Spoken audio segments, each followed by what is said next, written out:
નમસ્કાર મિત્રો,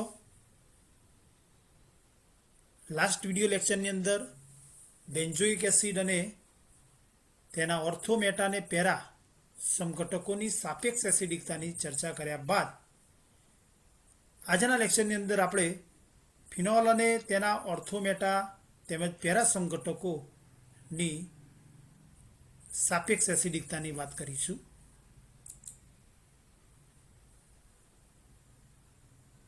ફિનોલ અને તેના મોનોવિસ્થાપિત સમઘટકોની સાપેક્ષ એસિડિકતાની વાત કરતા પહેલા ફિનોલની એસિડિકતા અને તેને અસર કરતા પરિબળોની વાત કરીએ તો ફિનોલને જ્યારે પાણીમાં ઓગાળવામાં આવે છે ત્યારે OH સમૂહમાં ઓક્સિજન અને હાઇડ્રોજન પરમાણુ વચ્ચે રહેલું ઇલેક્ટ્રોન યુગ્મ, બંધકારક ઇલેક્ટ્રોન યુગ્મ એ વધુ વિદ્યુતઋણીય ઓક્સિજન પરમાણુ તરફ આકર્ષાયેલું હોય છે. પરિણામે હાઇડ્રોજન પરમાણુ ઇલેક્ટ્રોન યુગ્મ છોડીને એટલે કે પ્રોટોન તરીકે H+ તરીકે મુક્ત થાય છે અને ફિનોલનો સંયુગ્મી બેઝ ફિનોક્સાઇડ આયન ઉત્પન્ન થાય છે. પરિણામે ફિનોલનો આયનીકરણ અચળાંક K બરાબર નિપજો ફિનોક્સાઇડ આયનની સાંદ્રતા અને H+ ની સાંદ્રતા નીચે છેદમાં ફિનોલની સાંદ્રતા થશે. ફિનોલની એસિડિક પ્રબળતા એ તેની પ્રોટોન મુક્ત થવાની વૃત્તિ પર આધારિત છે. એટલે કે બીજા અર્થમાં જેમ પુરોગામી દિશામાં પ્રક્રિયા વધુ પ્રમાણમાં થશે તેમ H+ વધુ પ્રમાણમાં મુક્ત થશે અને પુરોગામી દિશામાં પ્રક્રિયાનો આધાર એ દ્રાવણમાં ઉત્પન્ન થયેલા ફિનોક્સાઇડ આયનની સ્થિરતા ઉપર આધારિત છે. જેમ ફિનોક્સાઇડ આયનની સ્થિરતા વધુ તેમ તેની H+ મેળવવાની વૃત્તિ ઓછી, એટલે કે પ્રતિગામી દિશાની પ્રક્રિયાનો વેગ ઘટશે, એટલે કે પુરોગામી દિશામાં પ્રક્રિયા વધુ પ્રમાણમાં થશે અને H+ વધુ પ્રમાણમાં મુક્ત થશે. આમ બીજા અર્થમાં ફિનોક્સાઇડ આયનની સાંદ્રતા વધતો Kનું મૂલ્ય વધે છે. બીજા અર્થમાં એસિડિક પ્રબળતા એ Kના મૂલ્યો પર આધારિત છે. Kનું મૂલ્ય વધુ તેમ એસિડિક પ્રબળતા વધુ અને K અને pKનો સંબંધ જોઈએ તો pK બરાબર -log K હોવાથી K વધતો pKનું મૂલ્ય ઘટે છે. બીજા અર્થમાં pKનું મૂલ્ય ઓછું તેમ એસિડિક પ્રબળતા વધુ. બીજા અર્થમાં અહીં ફિનોલની એસિડિક પ્રબળતા એટલે કે પ્રોટોન મુક્ત કરવાની વૃત્તિ એ દ્રાવણમાં ઉત્પન્ન થયેલા તેના સંયુગ્મી બેઝ ફિનોક્સાઇડ આયનની સ્થિરતા ઉપર આધાર રાખે છે અને આ ફિનોક્સાઇડ આયનની સ્થિરતા વધુ તે મૂળ સંયોજનની એસિડિક પ્રબળતા વધુ. અહીં ફિનોલ અને તેના મોનોવિસ્થાપિત સમઘટકોની સાપેક્ષ એસિડિકતાની વાત કરીએ તો મોનોવિસ્થાપિત વ્યુત્પન્નોમાં આ મોનોવિસ્થાપિત વ્યુત્પન્નોને જ્યારે જલીય દ્રાવણમાં ઓગાળવામાં આવે છે ત્યારે તેમના અનુવર્તી સંયુગ્મી બેઝ ઉત્પન્ન થાય છે અને આ મોનોવિસ્થાપિત ફિનોલિક સંયોજનની એસિડિકતા એ તેમના અનુવર્તી સંયુગ્મી બેઝની સ્થિરતા ઉપર આધાર રાખે છે અને સંયુગ્મી બેઝની સ્થિરતા એ તેમાં હાજર રહેલ વિસ્થાપિત સમૂહના પ્રકાર ઉપર આધાર રાખે છે. આમ મોનોવિસ્થાપિત ફિનોલમાં રહેલ વિસ્થાપિત સમૂહ જો ઇલેક્ટ્રોન દાતા સમૂહ હોય તો ઇલેક્ટ્રોન દાતા સમૂહની હાજરીથી ઇલેક્ટ્રોન ઘનતામાં વધારો થાય છે અને ઇલેક્ટ્રોન ઘનતા વધતો ઋણભારિત ફિનોક્સાઇડ આયનનો ઋણભાર વધે છે અને પરિણામે ફિનોક્સાઇડ આયનની સ્થિરતા ઘટે છે.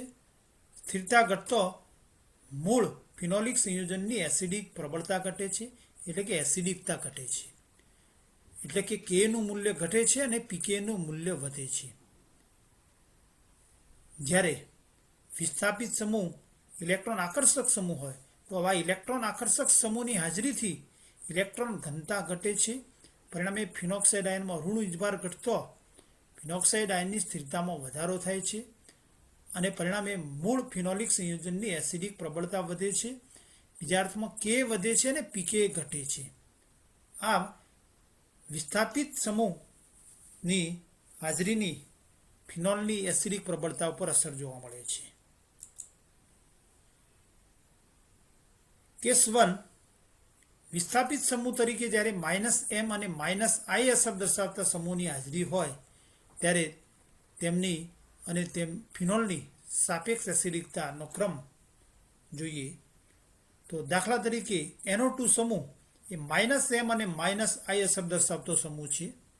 તો નાઇટ્રોફિનોલના 3 ઓર્થો, મેટા અને પેરા સમઘટકોમાં -i અને -m અસર એટલે કે સંસ્પંદન અને પ્રેરક અસર બંને અસરને લીધે NO2 સમૂહ ઇલેક્ટ્રોન આકર્ષક સમૂહ તરીકે વર્તે છે અને પરિણામે આ ઇલેક્ટ્રોન આકર્ષક સમૂહની હાજરીને લીધે ઓર્થો, મેટા અને પેરા સમઘટકની એસિડિકતા એ ફિનોલની એસિડિકતા કરતાં વધુ જોવા મળે છે.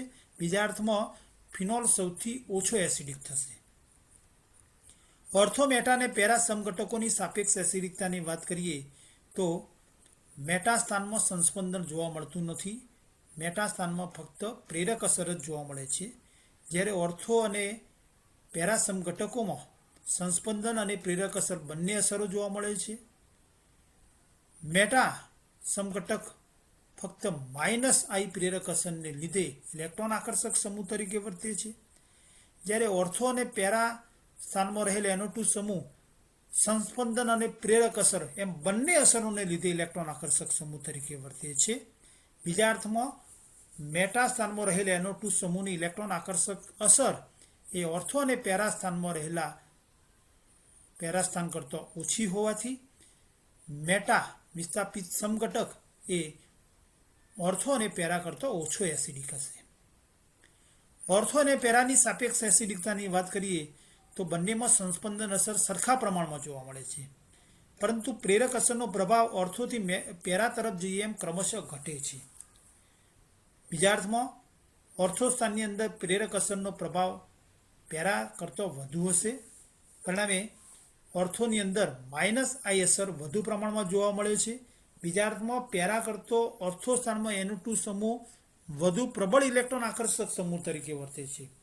પરિણામે ઓર્થો નાઇટ્રોફિનોલની એસિડિકતા સૌથી વધુ હોવી જોઈએ, પરંતુ ઓર્થો નાઇટ્રોફિનોલની અંદર નાઇટ્રો સમૂહનો ઓક્સિજન પરમાણુ અને હાઇડ્રોક્સિલ સમૂહના હાઇડ્રોજન વચ્ચે આંતઃઆણવીય હાઇડ્રોજન બંધને લીધે 6 પરમાણુ ધરાવતી ચક્રીય રચના ઉદ્ભવે છે, એટલે કે કિલેશન જોવા મળે છે. આમ કિલેશન અને આંતઃઆણવીય હાઇડ્રોજન બંધને લીધે હાઇડ્રોજન પરમાણુ પ્રોટોન તરીકે સહેલાઈથી દૂર થઈ શકતો નથી. પરિણામે ઓર્થો નાઇટ્રોફિનોલની એસિડિકતા એ પેરા નાઇટ્રોફિનોલની એસિડિકતા કરતાં ઘટે છે. આ પેરા નાઇટ્રોફિનોલ એ સૌથી વધુ પ્રબળ એસિડ અને તેના કરતાં ઓછો ઓર્થો નાઇટ્રોફિનોલ, તેના કરતાં ઓછો મેટા અને સૌથી ઓછો એસિડિક થશે ફિનોલ. આમ ઓર્થો નાઇટ્રોફિનોલની એસિડિકતા એ પેરા નાઇટ્રોફિનોલ કરતાં ઘટવાનું કારણ આંતઃઆણવીય હાઇડ્રોજન બંધ અને કિલેશન. આ -m અને -i અસર દર્શાવતા સમૂહોમાં એસિડિકતાનો ક્રમ આ મુજબ થશે. કેસ 2, +m અને +i અસર દર્શાવતા સમૂહની હાજરી. +m અને +i અસર દર્શાવતા સમૂહ તરીકે આલ્કાઇલ સમૂહનો સમાવેશ થાય છે. એમ બીજા અર્થમાં કે સંસ્પંદન અને પ્રેરક અસર બંને અસર દ્વારા ઇલેક્ટ્રોન દાતા સમૂહ તરીકે વર્તતા હોય, તેમાં ઇલેક્ટ્રોન આકર્ષક અસર જોવા મળતી ન હોય, તો CH3 સમૂહ આલ્કાઇલ સમૂહ ઇલેક્ટ્રોન દાતા સમૂહ હોવાથી ઓર્થો, મેટા અને પેરા વિસ્થાપિત ફિનોલિક સંયોજનોની એસિડિકતા એ ફિનોલની એસિડિકતા કરતાં ઓછી થશે. બીજા અર્થમાં અહીં ફિનોલ એ સૌથી વધુ પ્રબળ એસિડ થશે. ઓર્થો, મેટા અને પેરા સમઘટકોની સાપેક્ષ એસિડિકતાની વાત કરીએ તો અહીં +m CH3 સમૂહ વિશિષ્ટ પ્રકારની સંસ્પંદન અસર +H હાઇપર કોન્જ્યુગેશન અસરને લીધે ઇલેક્ટ્રોન દાતા સમૂહ તરીકે વર્તે છે. અહીં મેટા સ્થાનમાં હાઇપર કોન્જ્યુગેશન અસર જોવા મળતી નથી, એટલે કે મેટા સ્થાનમાં CH3 ફક્ત +i અસરને લીધે ઇલેક્ટ્રોન દાતા સમૂહ તરીકે વર્તે છે. જ્યારે ઓર્થો અને પેરા સમઘટકોમાં બંને પ્રેરક અસર અને હાઇપર કોન્જ્યુગેશનને લીધે ઇલેક્ટ્રોન દાતા સમૂહ તરીકે વર્તે છે.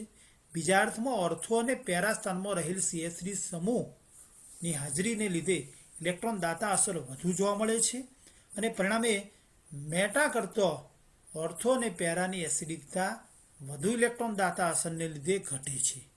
બીજા અર્થમાં ઓર્થો અને પેરા કરતો મેટા વિસ્થાપિત ફિનોલિક સંયોજનની એસિડિકતા વધુ જોવા મળે છે. બીજા અર્થમાં મેટા ક્રેસોલ એ ઓર્થો અને પેરા ક્રેસોલ કરતાં વધુ એસિડિક થશે. ઓર્થો અને પેરા ક્રેસોલની સાપેક્ષ એસિડિકતાની વાત કરીએ તો બંનેમાં હાઇપર કોન્જ્યુગેશન અતિસંયુગ્મન સરખા પ્રમાણમાં જોવા મળે છે. પરિણામે અતિસંયુગ્મનને આધારે બંનેની સાપેક્ષ ઇલેક્ટ્રોન દાતા અસર નક્કી કરી શકાય નહીં, પરંતુ પ્લસ આયસનને લીધે તેમની સાપેક્ષ એસિડિકતા નક્કી કરી શકાય. જેમાં ઓર્થોથી પેરા તરફ જતો પ્લસ આયસનની માત્રા ઘટે છે. પરિણામે ઓર્થો સ્થાનમાં રહેલ CH3 સમૂહમાં પ્લસ આઈ અસર વધુ, ત્યારે પેરા સ્થાનમાં પ્લસ આઈ અસર ઓછી જોવા મળે છે.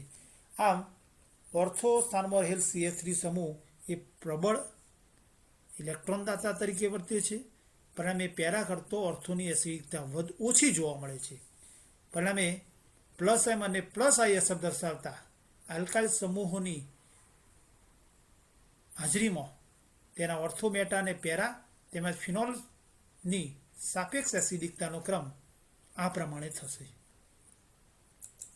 કેસ 3 પ્લસ એમ અને માઇનસ આઈ અસર દર્શાવતા સમૂહની હાજરીમાં એસિડિકતાનો ક્રમ જોઈએ તો તેમાં માઇનસ આઈ અસર કરતો પ્લસ એમ અસરની પ્રબળતા વધુ હોય, એટલે કે પ્રેરક અસર કરતા સંસ્પંદન અસરની પ્રબળતા વધુ હોય તેવા ક્રિયાશીલ સમૂહની હાજરી હોય. પ્લસ એમ અને માઇનસ આઈ અસર દર્શાવતા સમૂહોમાં હેલોજન સિવાયના સમૂહોમાં માઇનસ આઈ અસર કરતો પ્લસ એમ અસર વધુ જોવા મળે છે. દાખલા તરીકે મિથોક્સી સમૂહ.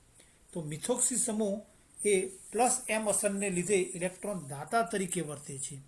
તેમાં કાર્બન કરતો ઓક્સિજનની વિદ્યુત ઋણતા વધુ હોવાથી સિગ્મા બંધનું ઇલેક્ટ્રોન યુગ્મ વધુ વિદ્યુત ઋણી ઓક્સિજન પરમાણુ તરફ આકર્ષાય છે. પરિણામે માઇનસ આઈ અસર, જ્યારે ઓક્સિજન પરમાણુ પર રહેલ અબંધકારક ઇલેક્ટ્રોન યુગ્મને લીધે તે પ્લસ એમ અસર દર્શાવે છે, પરંતુ પ્લસ એમ અસરની પ્રબળતા વધુ જોવા મળે છે. પરિણામે અહીં OCH3 સમૂહ ઇલેક્ટ્રોન દાતા સમૂહ હોવાથી ઓર્થો, મેટા અને પેરા સમઘટકોની એસિડિકતા એ ફિનોલની એસિડિકતા કરતાં ઓછી હોવી જોઈએ, પરંતુ મેટા સમઘટક સૌથી વધુ એસિડિક છે, કારણ કે મેટા સ્થાનમાં સંસ્પંદન અસર જોવા મળતી નથી. બીજા અર્થમાં મેટા સ્થાનમાં રહેલ OCH3 સમૂહ ફક્ત પ્રેરક અસર ધરાવે છે અને તે માઇનસ આઈ અસર દર્શાવતો હોવાથી, એટલે કે ઇલેક્ટ્રોન આકર્ષક સમૂહ તરીકે વર્તે છે. પરિણામે ફિનોલ અને ઓર્થો તેમજ પેરા સમઘટકો કરતો મેટા વિસ્થાપિત સમઘટક એ સૌથી વધુ એસિડિક થશે. જ્યારે ઓર્થો અને પેરા સમઘટકોમાં પ્લસ આર અસર વધુ હોવાથી તેઓ ઇલેક્ટ્રોન દાતા સમૂહ તરીકે વર્તે છે અને ઇલેક્ટ્રોન દાતા સમૂહની હાજરીથી એસિડિકતામાં ઘટાડો થાય છે. પરિણામે ફિનોલ કરતો ઓર્થો અને પેરા સમઘટકોની એસિડિકતા ઓછી જોવા મળે છે.